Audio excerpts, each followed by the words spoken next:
साराई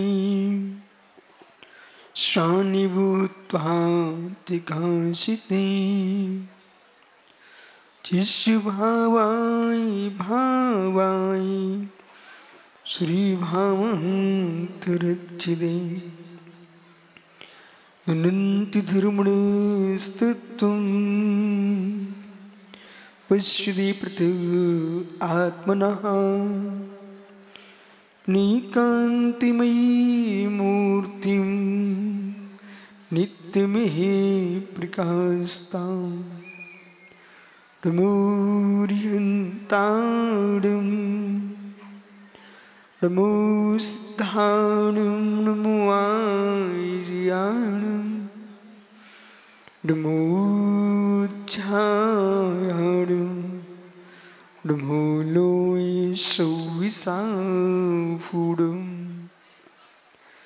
पंच परमेष्टि भगवान की परम पूज्य आचार्य भगवान कुंद कुंद स्वामी की परम पूज्य आचार्य भगवान अमृतचंद्र स्वामी की परम पूज्य आचार्य भगवान शुभचंद्र स्वामी की परम पूज्य आचार्य गुरु रणविराग सागर जी मुनि महाराज की परम पूज्य आचार्य श्री बाहुली सागर जी सुबल सागर जी सन्मति सागर जी मुनि महाराज की अहिंसामय विश्व धर्म की चर्या आश्रम ने आचार्य श्री विशुद्ध सागर जी गुरुदेव की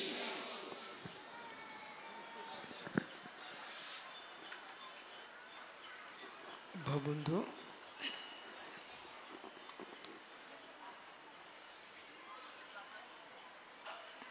आचार्य परिवार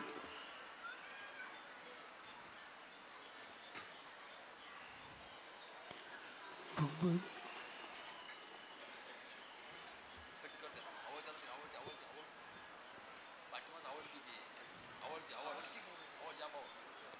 कुंद कुंद स्वामी कृत श्री समय सांझी ग्रंथ में वर्णित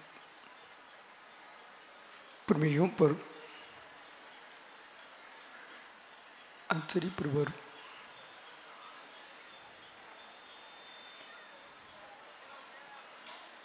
अमृतचंद स्वामी ने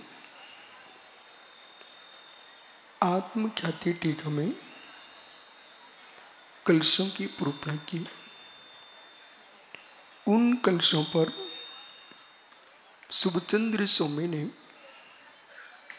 प्रमद्धात्रणी ग्रंथ का रचन किया। 119वें कलश में आचार्य भगवान ने कहा, ज्ञानी जीव बंध को प्राप्त नहीं होता। ज्ञानी जीव बंध को प्राप्त नहीं होता, अज्ञानी बंध को प्राप्त होता है। राग देश मोह ये तीन जिनके पास हैं वे अज्ञानी हैं। राग देश मोह तीन का अभाव जिसने किया है वह ज्ञानी जीव है।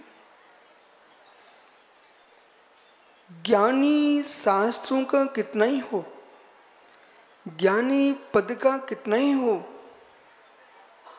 लेकिन जब तक राग देश मोह है तब तक उसका नाम अज्ञान है। बलभद्र जैसा जीव जानकी के पीछे नैनों में आंसू टपका रहा है। हे बलभद्र, आप छायक सम्य दृष्टि जी और छायक सम्य दृष्टि जीव होने पर भी मोह कितना प्रचंड, मोह कितना प्रचंड। मित्र समझिए, संसार के संपूर्ण शास्त्रों का अध्ययन करते हुए, चिंतन मनन करते हुए अपने चित्त से प्रश्न करना, मोह छूट रहा कि नहीं। यदि मोह नहीं छूट रहा है तो विश्वास रखना कि एक क्षणिक समय दृष्टि जीव को कितना पीड़ित होना पड़ा। जो कसाई के द्वारा, मोह के द्वारा मित्र आत्मा को कष्ट दिया जाता है, वो किसी की तलवार से जो घात नहीं होता है, वो मोह की तलवार से घात होता है। यदि किसी ने अस्त्र का प्रहार किया, उस पर मल्लम पट्टी डॉक्टर लगा सकता है, पर मोह की तलवार से जो घात किया जाता है, उस पर किसी वैद्य की मल्लम पट्टी नहीं लगती। विदित किसके द्वारा है? शस्त्र भी चलता है विश्व सागर जी, तो मोह के कारण चलता है। अस्त्र भी उठता है तो मोह के कारण उठता है। नेत्र का पलक भी तुम ऊपर ले जा रहे हो तो मोह के कारण ले जा रहे हो। ये जैन शासन है। मुक्ति लक्ष्मी अम्मा, मुक्त पति को आपने विराजमान कर दिया है मुक्ति की संपत्ति की प्राप्ति के लिए। वो जीव, वो दिन कब आए? वो दिन कब आए? पंडित अलंकर जी सोलापुर, हे मुमुक्षु, उस दिन तू ज्ञानी होगा जिस दिन तुम्हारे मस्तिष्क में भाव आ जाएगा, 5 स्थावर जीवों की विराधना मेरे निमित्त से न हो। 5 स्थावर जीवों की विराधना मेरे निमित्त से न हो, मतलब 5 स्थावर का परित्याग तुम्हारा परिपूर्ण तभी होगा जब तुम्हारा आहार भी बंद होगा और निहार भी बंद होगा।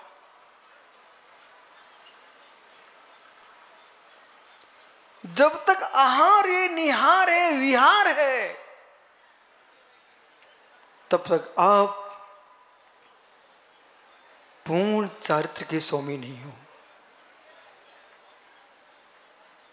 महात्मा सिद्धसेन जी, मित्र पूर्ण चारित्र नहीं है, इसलिए चंद्रप्रभु सागर जी, भैया मैं आपको एक नया सिद्धांत, पुराना ही है लेकिन आपके लिए नया लग रहा है। वर्तमान में मुनिराज देश चारित्र के धारी हैं। वर्तमान में मुनिराज देश चारित्र के धारी हैं। घबराना नहीं कोई।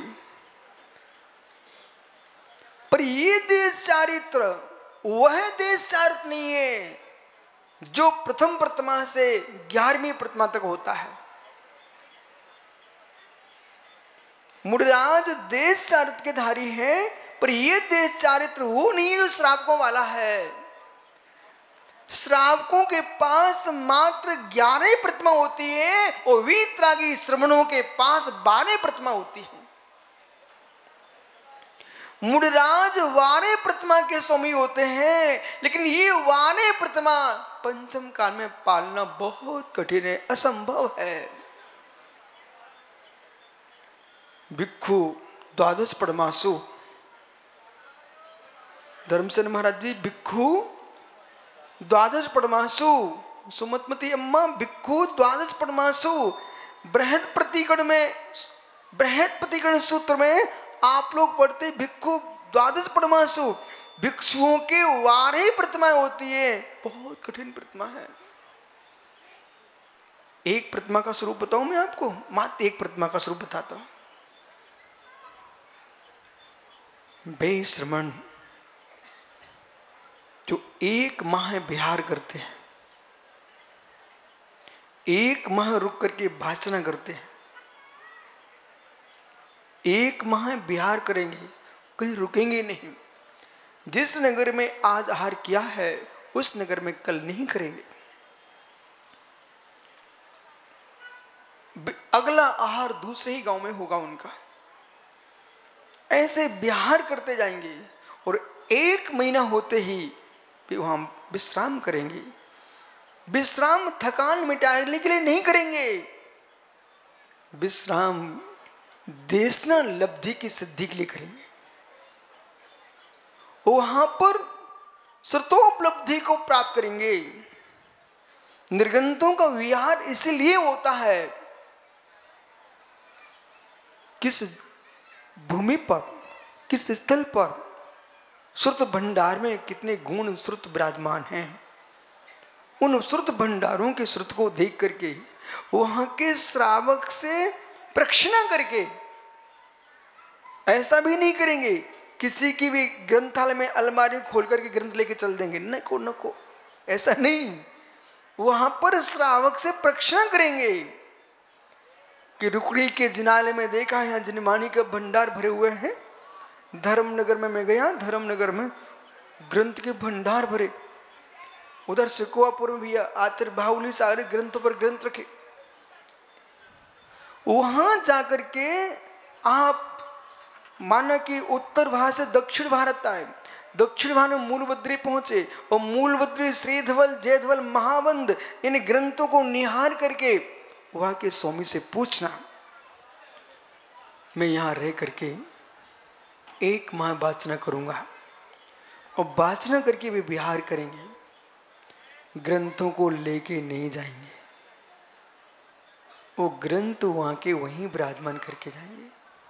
नहीं तो मालूम चला राकेश निर्गंत बन गया और ग्रंथों की चोरी कर ले गया। हे मित्र, श्रावक आपको श्रुत भंडार नहीं दिखाएंगे, इसलिए कभी उनके ग्रंथ उठा के नहीं ले जाना। आपको चाहिए है अनुमति लो, और जितने समय अध्ययन आपको करना है वहां का वहीं विराजमान करना। ये मुनिराज की पहली प्रतिमा है, ये मुनिराज की पहली प्रतिमा है। ऐसे कठिन कठिन तप करते करते, एक एक ग्रास का त्याग करते करते, एक एक उपवास करते करते मांस मांस की खपड़ा हो जाए, तब एक दूसरी प्रतिमा बनेगी। 1 महीने तक अखंड उपवास। ऐसे योगेश्वर, ऐसे योगेश्वर ऐसी तप साधना करते करते समरसी भाव में लीन होंगे। प्रचुत्य शुद्ध नियतः पुनरीसते तु रागादि योगिम पियन्ते विमुक्त बोधा ते कर्म बंध में विभ्रति पूर्वबद्धा द्रव्या सर्वै कृत विचित्र विकल्प जालम। ये योगेश्वर, एक कलश के रहा मित्र, पंच स्थावर, अलंकर जी पंच स्थावर का परिहार कैसे, चुल्लक दी कैसे है मित्र। केवल ज्ञानोपलब्धि को प्राप्त करना है। किस लिए? मेरे नेत्रों का टमकार न हो, नेत्रों का टमकार न हो। क्यों? नेत्र के पलक के ऊपर नीचे आने में वायु काय के जीवों की हिंसा हो जाती।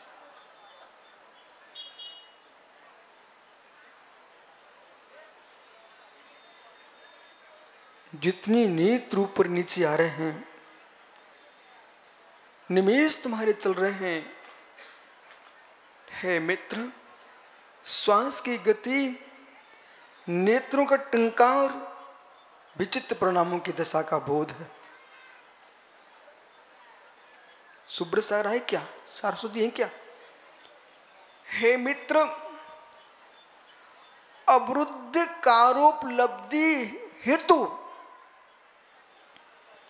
अवरुद्ध कार्योपलब्धि हेतु, अवरुद्ध कारोपलब्धि हेतु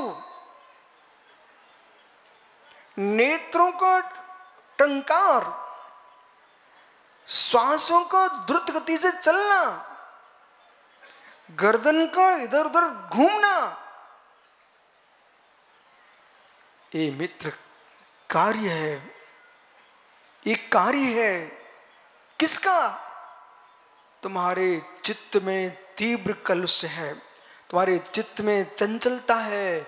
जिसका चित्त चंचल होगा उसकी श्वासें अधिक होंगी। 25 कसाय में से कोई भी कसाय भड़क रही है तुम्हारे अंदर, तुम्हारे नेत्रों की पलकें बार बार झपकेंगी।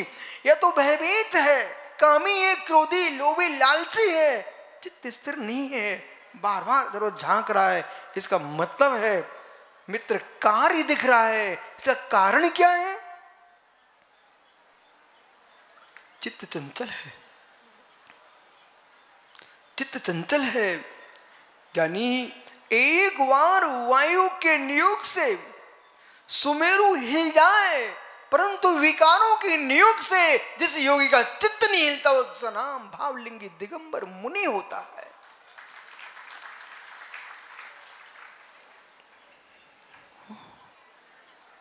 इन भगवान को मैं यूं ही बनाने नहीं आया हूं। इतने आर्काएं माता जी महाराज जी आए किस लिए?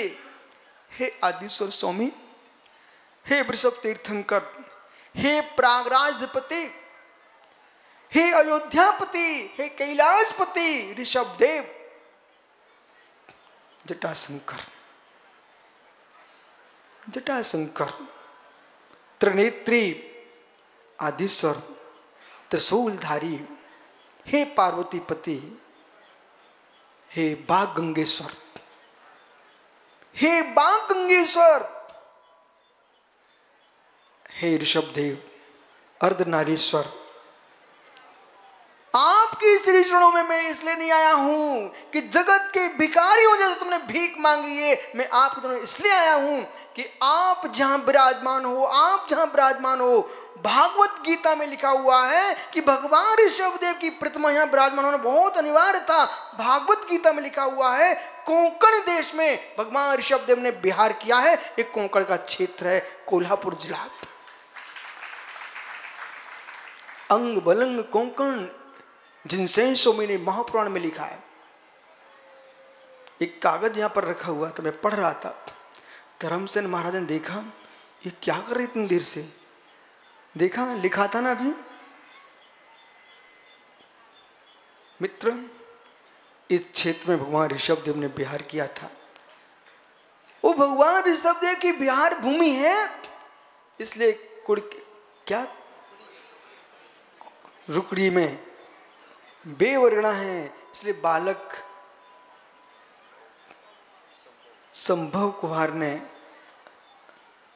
असंभव काम को संभव कर लिया और ऋषभदेव की जन्म बिहार भूमि में जन्म लेकर के और उनकी शिष्या ने ऋषभदेव को विराजमान कर दिया। क्यों नमस्कार कर रहा हूं मैं? आज की तारीख में भगवान आदिनाथ स्वामी की उस तपोभूमि पर जहां प्रभु ने दीक्षा धारण की थी, आज वहां पर विश्व के लोग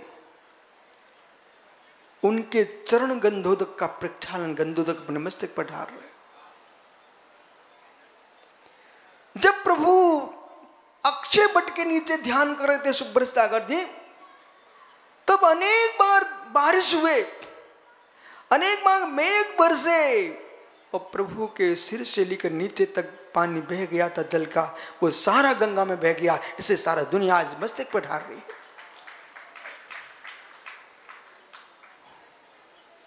भागीरथी,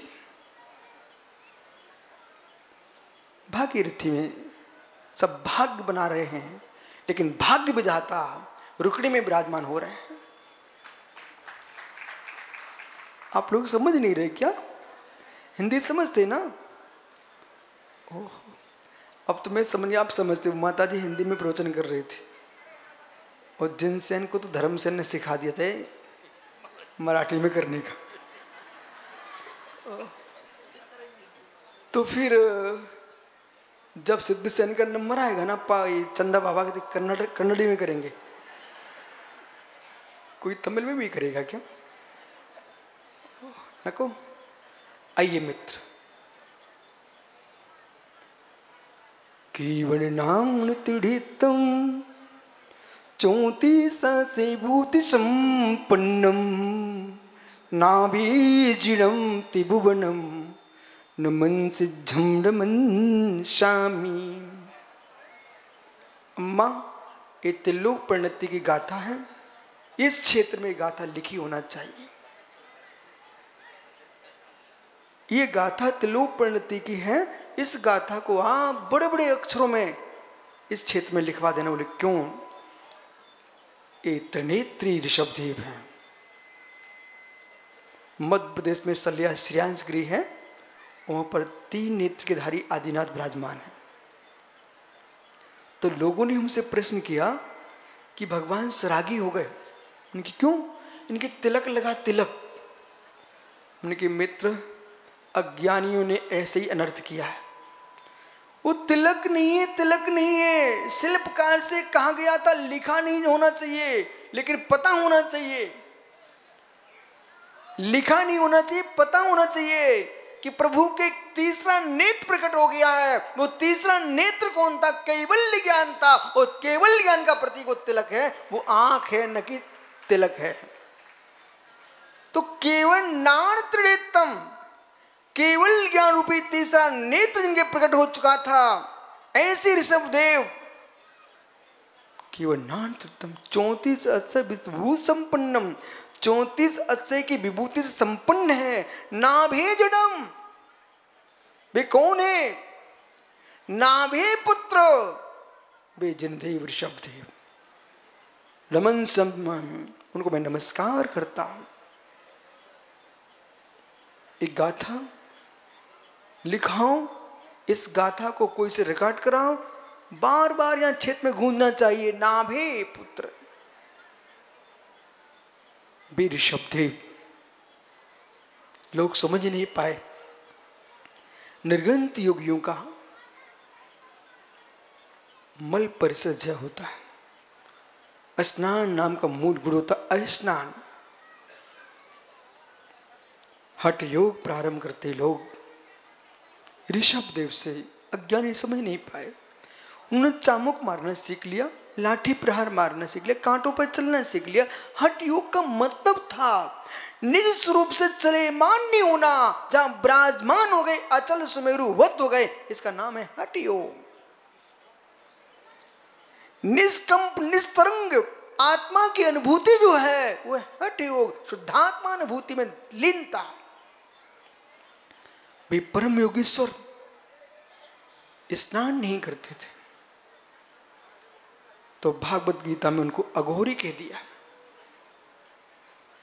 हे मित्र, ये अघोर पंथ कहां से प्रारंभ होता है? आपको अघोर पंथ समझना चाहिए। मांस भक्षण आदि करना ये अघोर पंथ नहीं है मित्र। अघोर पंथ का मतलब है नमो घोर ब्रह्मारिणम, अघोर ब्रह्मचर्य का पालन करने वाले, अखंड ब्रह्म का पालन करने वाले विविधरागी दिगंबर योगीश्वर, ये अघोर पंथ है मित्र। मिथ्यात्व में डूबना घोर पंथ नहीं है। घोर ब्रह्मचर्य। तिलोत्तमाएं खड़ी हों, तिलोत्तमाएं खड़ी हों, वृषभ संजय पंडित साहब तिलोत्तमाएं खड़ी हों, अप्सराएं अपने रूप दिखा रही हों, अप्सराएं रूप दिखा रही हो, तब भी वीतरागी श्रवण अपने स्वरूप से चले मान नहीं होता, अघोर ब्रह्मचारी होते हैं। जिनका शील सुप्र में भी चित नहीं हुआ है, वे योगेश्वर। संधारी शीलहरा, रुत्तारी मो शीलहरा, रुत्तारी मो दुशील भरा, साहू जयंत सुब्बे शिव सु शंटी डिग्गई भैया। जो परम योगेश्वर राकेश चित्त चंचल, हो संधारी शीलहरा। माता कितनी हार पहन लो, पर जिसके गले में बरमाला डालने जा रहे हो उससे हार चुके हो। मुमुक्षुपुरी कितनी चंदन के तिलक लगा ले, पर जिसके लिए मंगल सूत्र दे रहा है वहां तेरा अमंगल हो चुका है।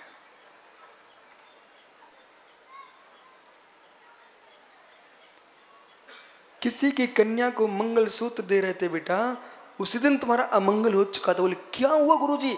हुआ ये, तुमने अपने ब्रह्म धर्म को अमंगल कर लिया। अब बेचारे मन में सोच रहे ताली बजाऊं कि नहीं बजाऊं। हृदय की बात मैं समझ रहा हूं इनकी। ओहो, अमंगल हो गया। जिनसेन जी आप चिंता मत करो, इनको बहुत अच्छे समझ में आ गया। इनको क्यों माता समझ में आ गया? देखो तो बहुत अच्छे समझ में आ गया है। जगत से मंगल देखता है, अध्यात्म से अमंगल कहता है। जगत जिसमें अमंगल देखता है, अध्यात्म उसमें मंगल देखता है।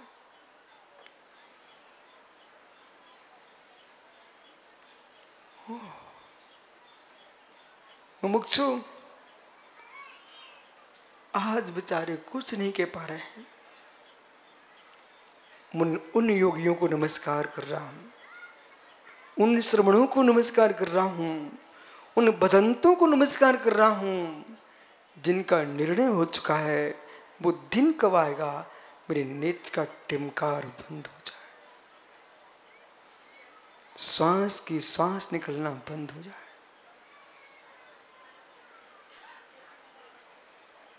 जब ध्यान में लीन होगा जीव, उस समय श्वासें मंद हो जाती है, स्थिर चित्त होता है जीव का। उस काल में वचन प्रणाली विश्राम लेती है, चित्त स्थिर होता है जीव का। उसमें मित्र राग देश का विच्छेद होता है। देश संयम क्यों कह दिया? ये हो सकता है चंदा बाबा के मन में भी प्रश्न चल रहा होगा। देश चारित्र्य क्यों कह दिया? हे मित्र, रत्नते निर्वाण से तो आस्ति पुण्यम, आस्ति यदि पुण्यम अयम सु उपयोगो अपराधा। इसे समझने के लिए, झेलने की ताकत चाहिए। सु उपयोग अपराधा, रत्नत्रय से बंद नहीं होता। अलंकर पंडित जी, रत्नत्रय से बंद नहीं होता मित्र। और सारे विश्व के विद्वानों को आज से छोड़ देना चाहिए ये बात कहने की रत्नत्रय से बंद होता है। आश्रव तत्व, आश्रव तत्व, रत्नत्रय आश्रव तत्व हो गया तो मोक्ष तत्व की सिद्धि किससे होगी? जो अज्ञ प्राणी यूं कह रहे हैं पिछी कमंडल के ढेर लग गए, तुमको बोध होना चाहिए था, बोध होना चाहिए था। पिछी कमंडल के ढेर लग गए, अनेक बार मुनि दशा प्राप्त कर ली। हे मित्र, मुनि व्रत अनेक बार ले सकते हो, पिछी कमंडल अनेक बार ले सकते हो, पर भाव मुनि एक बार बन गया, उसका नियम से 32 के अंदर अंदर मोक्ष होगा। शल्लेखना सहित समाधि मरण किया जिस योगी ने, 7-8 भव, अधिक से अधिक 2-3 भव, कम से कम 2-3 भव, अधिक से अधिक 7-8 भव में निर्वाण होता है। ओ निर्वाण होता है। मुनिराज अनंत संसारी हो नहीं सकते। मुनिलिंग से आश्रबंध होता नहीं। इसलिए ऊपरी ज्ञानी एक अज्ञ प्राणी अपने व्याख्यान में ही बोल रहा है, मुनि की खोज करो, मुनि की खोज करो। मित्र, मेरा प्रश्न है आपसे, अलंकर जी सुनाई पड़ रहा है क्या? पंडित राजकुमार जी, ज्ञानी सोलापुर,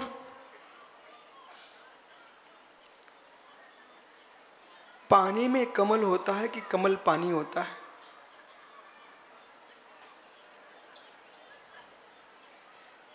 पानी में कमल होता है कि कमल पानी होता है? वो क्या पानी में कमल खिलता है क्या?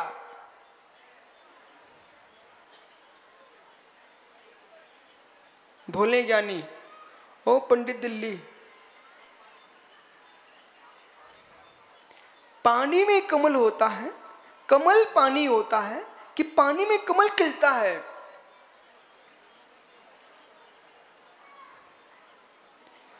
पानी कमल नहीं, कमल पानी नहीं। वो पानी में कमल खिलता नहीं। जहां पानी होता है उससे ऊपर होता कमल। पानी में कमल सड़ जाएगा, कमल तो आकाश में खिलता है। परंतु ज्ञान होना चाहिए, बिना पानी के कमल खिलता कब है?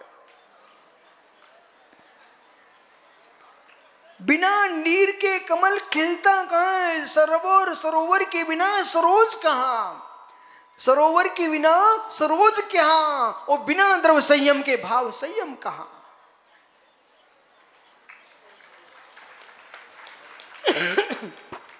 एक जीव व्याख्यान कर रहा पंडित जी, बोले आप मुनि का स्वरूप समझिए। हे मित्र, तो मैं कमल को कहां खोजने जाऊं? अमेरिका की अग्नि में?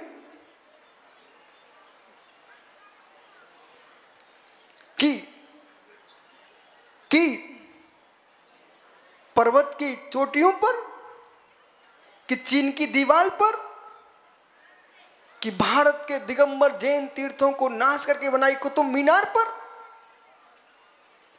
कहां पर खोजूं कमल को? आकृति का कमल तो ये माता भी बना देगी। यहां पर आकृति का कमल तो अभी ये माताएं बना देंगी, चून से, आटे से, रंगोली से। हे मित्र, रंगोली का कमल तो कहीं भी बन सकता है, पर सुगंधित कमल पानी में ही खिलता है। रंगोली के मुनिराज तो किसी फोटो में मिल सकते हैं, लेकिन संयम के मुनिराज तो द्रवलिंग के साथ ही मिलेंगे। ये रंगोली के साधु नहीं है। ओहो पंडित जी, आप तो समझाओ ज्ञानियों को, वो जीव क्या हो रहा? मुनि की खोज करो। हे मित्र, मुनि की खोज कहाँ करोगे? मुनि के पास ही मुनित्व की खोज होगी। मुनि के पास ही मुनित्व की खोज होगी। बिना मुनि बने मुनित्व की खोज हो सकती नहीं। और आज तक किसी भी गृहस्थ ने मुनिराज के दर्शन किए नहीं। न वृषभसेन पंडित जी ने किए, न मुक्ति लक्ष्मी जिनमती, कौन सी निर्वाणमती, जितनी सुमितमती, ज्ञानमती, जितनी मती यहां बैठी हैं, एक भी माता जी ने मुनि के दर्शन नहीं किया आज तक।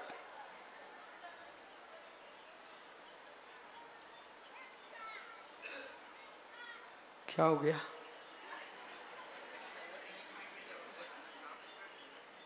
एक भी मुनि के दर्शन नहीं किए इन लोगों ने। आप लोग मुस्कुरा रहे, बोले गुरुजी क्या बोल रहे? क्या आपको व्यंतर लग गए? व्यंतर होने लगे जो कहें कि गिरस्त हो गए मैंने मुनि के दर्शन किए, उनको व्यंतर लगे हुए हैं। आज तक तुमने मुनि के दर्शन नहीं किए। अलंकन पंडित साहब आपने किए?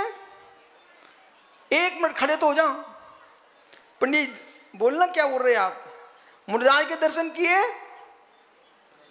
देखो वो मना कर रहा ज्ञानी, वो मना कर रहा ज्ञानी। सोलहपुरिया पंडित मना कर रहा, मैंने मुनि के दर्शन नहीं किए। सत्य, आपने मुनि के दर्शन नहीं किए। मुनि के दर्शन वही कर सकता जो भावलिंगी मुनि बनेगा। आपने मुनि मुद्रा के दर्शन किए हैं, आपने मुनि लिंग के दर्शन किए हैं। मुनि भाव के दर्शन वही कर सकता है जो भावलिंगी द्रवलिंगी बन के भावलिंगी होता है। मुनिराज के दर्शन ये मोटा भोला क्या करेगा? ओहो, नहीं किए, नहीं किए। आप जो भी बोलते हो मैंने मुनिराज को भावलिंगी देखना, भावलिंग देखना, मित्र तुम्हारे दादा के दादा को चुनौती है, तुम आंखों से भावलिंगी मुनि देख के दिखा दो।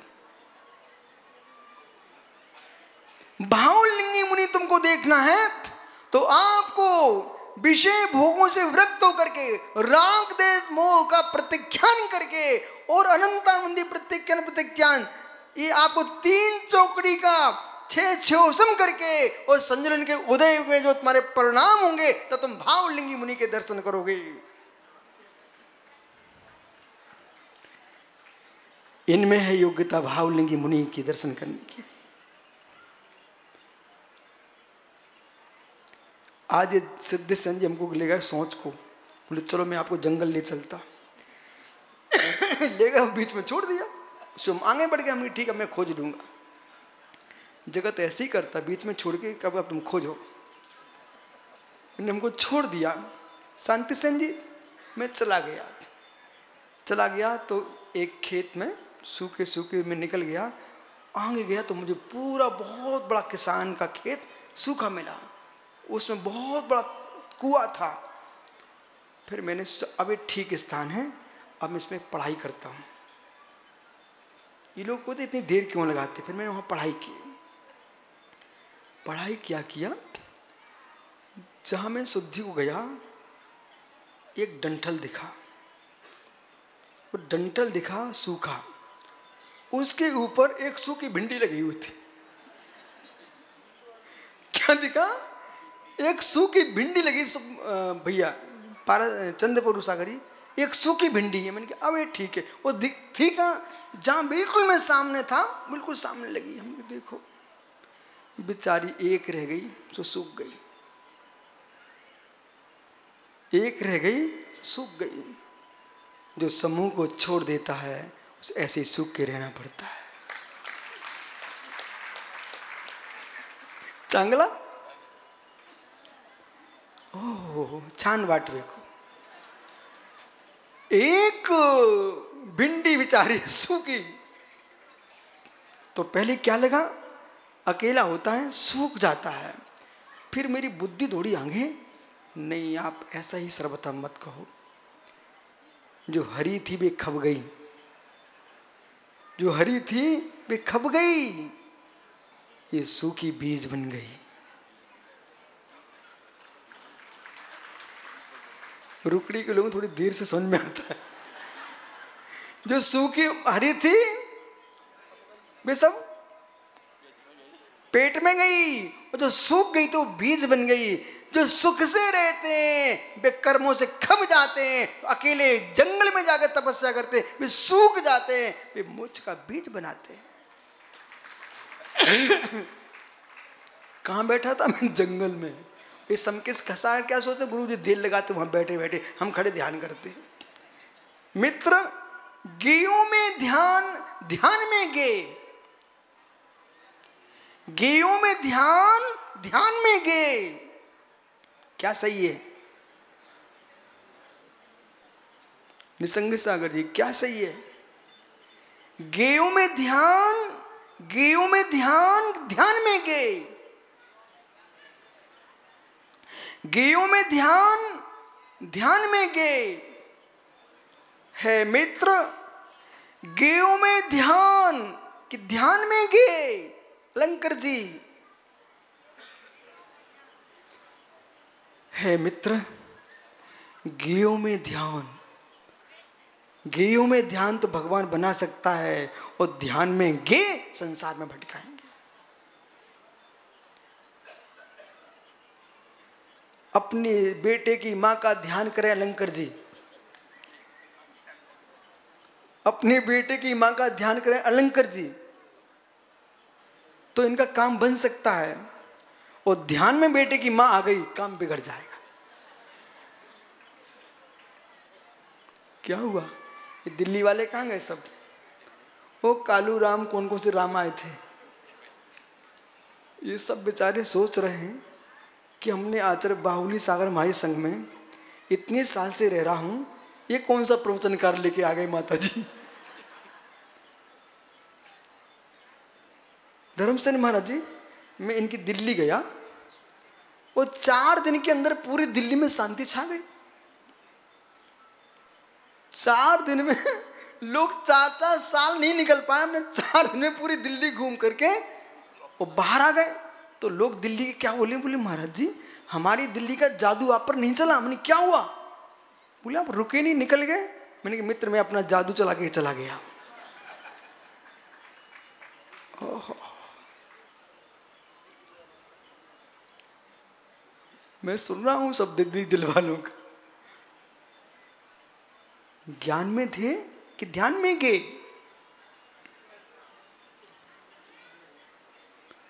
श्यात ध्यान में गे हो सकते हैं, गे में ध्यान हो सकता है, लेकिन राग देश मोह रहित होगा तो बंद नहीं होगा, और राग देश मोह होगा तो बंद होगा।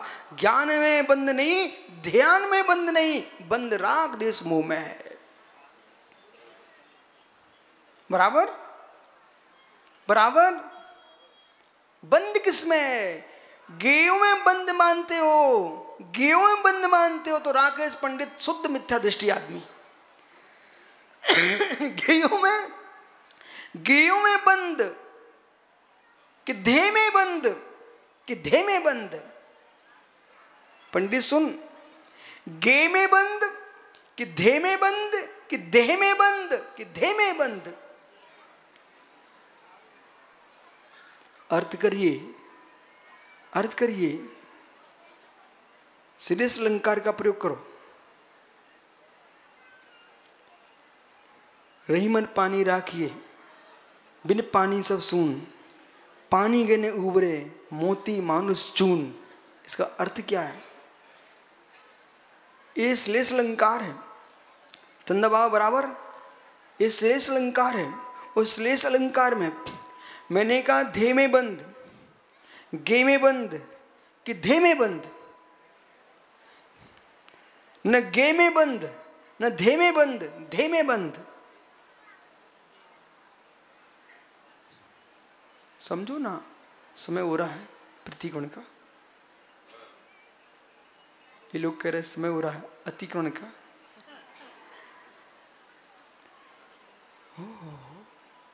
बस मैं बंद कर रहा हूं, पहले समझो। बोले पढ़े लिखे हो क्या? वो दिल्ली वाले पंडित से पूछो, बहुत ज्ञानी जीव है।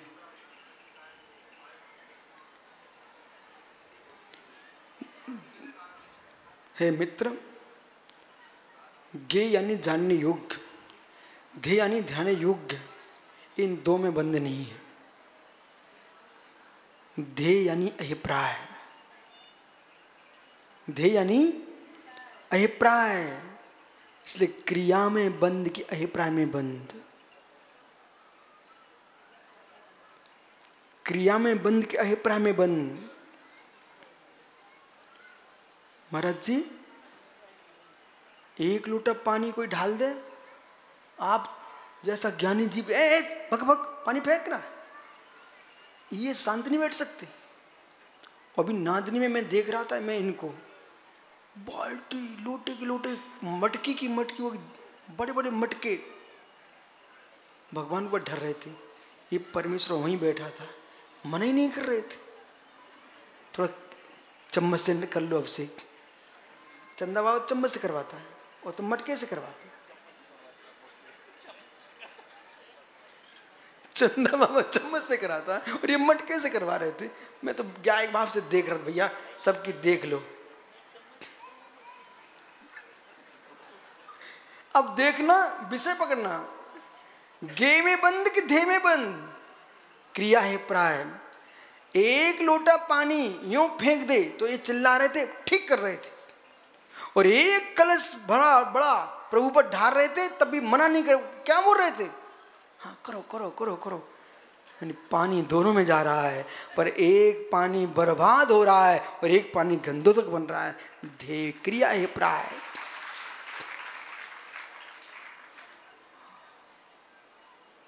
बस समझ में आ गया? मंगलसूत्र कहाँ है? इधर देख भाई, बरमाला, बरमाला डलवाने की जगह माला ले लेता, यहाँ तेरी जयमाला होती। मैं बरमाला वालों को नमस्कार नहीं करता हूं, मैं जयमाला वालों को नमस्कार करता हूं। इसलिए ज्ञानियों, आपका समय हो गया, कल फिर आओगे, पर यार तो जरूर इस विषय पे बात करेंगे आपसे। और आज का विषय ध्यान रखना अपने जीवन में। राग नहीं, द्वेष नहीं, मोह नहीं, जहां राग नहीं, द्वेष नहीं, मोह नहीं, जहां वहां पर मित्र 120वां कलश खड़ा हो जाएगा। फिर वो कहेंगे पश्यंती पश्यंती बंद विदुरम। ये 120वां कलश प्रारंभ हो गया है। पश्यन्ति बंद विजुरम, वे देखते हैं बंद से शून्य, समय से सारम। किसको? बंद विदुरम समय से सारम, बंद से भिन्न, बंद से शून्य, समय सार को देखते हैं। आप जो यहाँ आए हो, पंचणांक निहार रहे हो ना, ये वास्तव में समय सार की प्राप्ति के लिए पंचणांक चल रहा है। वो क्रिया भी स्वीकार है, जिसका अहेपाय पवित्र है। बिना क्रिया के ज्ञान की उपलब्धि होती नहीं, और क्रिया मात्र में ज्ञान होता नहीं। बराबर? ए पंडित राकेश, खड़ा हो जा भाई, बहुत बातें करते हो। मित्र, अनार का फल खरीदा क्या कभी पैसे से लगा? अपने जेब का पैसा लगा के भी अनार का फल खरीदा मित्र? खरीदा। अच्छा, लेकिन आपकी पत्नी तो बाहर फेंक के आ गई थी।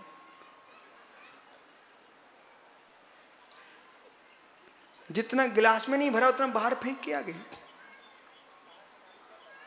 तो तुम पागल क्यों बने थे? वो सार का पैसा दे के आते, छिलके का पैसा दे के क्यों आ गए? बोलो बोलो पंडित जी, ये भी मुमुक्षु जीव है। एक ज्ञानी से पूछ रहे, इनने जाकर के नासिक के अनार के फल, महाराष्ट्र के बड़े बड़े मोटे मोटे फल खरीद के लाया आप, और इसके देवी ने गिलास में भरा, और इसके बाद सब फेंक के आ गई। पगले, पैसा किसके दे के आए हैं? लेकिन ज्ञानी छिलके के पैसे नहीं दिए क्या? बोलो बोलो, मुंह से बोलो। जब बिना छिलके के अनार का रस नहीं मिलता है, तो बिना विभार सार के बीतक सार कहां से लेके आ जाएंगे आप? भले छिलका फेंकना पड़ जाए, पर खरीदने जाओगे तो आपको छिलके सहित ही खरीदना पड़ेगा। ऐसे भावलिंगी बनने के लिए द्रव्यलिंग को स्वीकार करना ही पड़ेगा। बराबर? बसा आत्मा शुभावम परिभाव भिन्नम, आत्मा शुभावम परिभाव भिन्नम। आत्मा का स्वभाव प्रभाव से अत्यंत भिन्न। महावीर स्वामी की